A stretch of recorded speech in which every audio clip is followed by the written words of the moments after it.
बनारस की आवाज news channel like subscribe share जरूर करें। जुबैर बागी साहब, लगातार बनारस के अंदर बुनकरों का पलायन और बेरोजगारी बढ़ती जा रही है और लगातार एक संस्था है, एक टीम है जो लगातार पिछले कई महीनों से नुक्कड़ सभाएं कर रही है और बुनकरों के मुद्दों को उजागर कर रही है।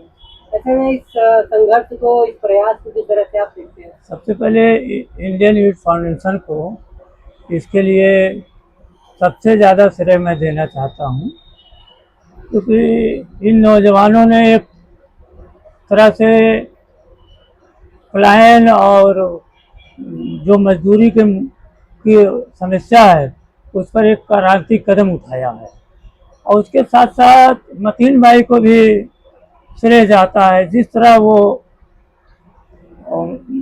बुनकर मजदूरों के बीच में जाकर उनकी समस्याओं पे चर्चा कर रहे हैं, उनकी बातों को सुन रहे हैं और अपनी बातों को रख रहे हैं, तो एक सराहनीय कदम है। और लेकिन इसमें और ज़्यादा मेहनत करने की भी ज़रूरत है, क्योंकि जो बुनकर समाज है वो जागरूक नहीं है, वो एक तरह से राजशाही की जिंदगी जी रहा है। अब आप कहेंगे ये कैसे, क्योंकि वो आर्थिक रूप से इतना कमज़ोर हैं, इतनी उनकी मजदूरी कम है कि अगर 2 दिन उनका काम ना चले तो उनके घर का चूल्हा नहीं चलता। और आप देख लीजिए, जो गृहस्था जिसे कहते हैं और ऐसे साधारण शब्दों में व्यापारी कहे जाते हैं, ठीक है, वो दिन पे दिन उनके नए नए मकान बनते जा रहे हैं। फर्स्ट क्लास सोफे और गद्दे पे बैठ के, एसी कमरे में बैठ के एसी की हवा ले रहे हैं, कुछ नहीं कर रहे हैं, केवल एक पूंजी को लगा रहे हैं।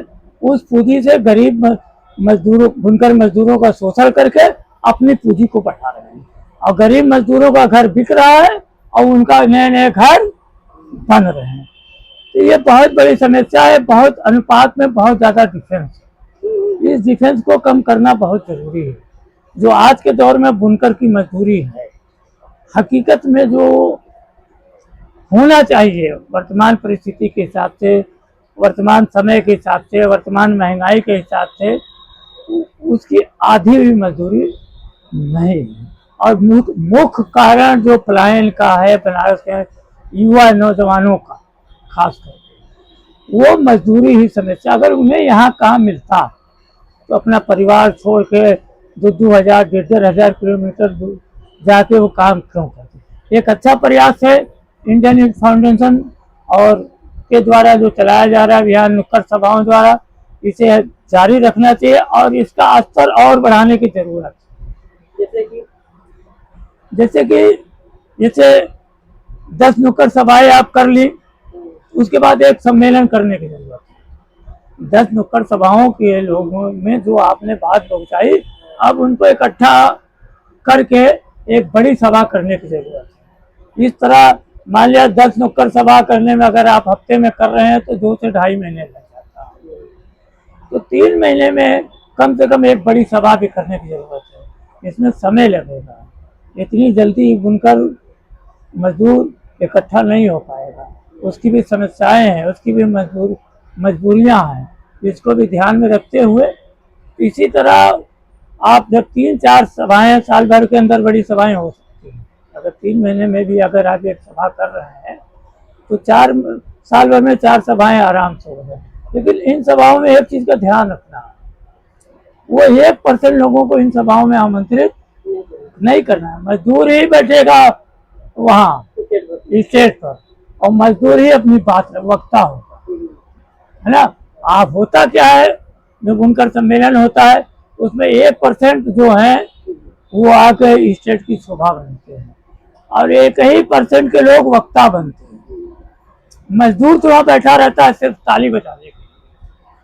तो जब तक मजदूर वक्ता नहीं बनेगा, मजदूर मंचासीन नहीं होगा, तब तक उनके हौसले को हम बढ़ा नहीं सकते। उनको भी हौसला बढ़ाना है कि आप भी मंचासीन हो सकते हैं, आप भी वक्ता हो सकते हैं।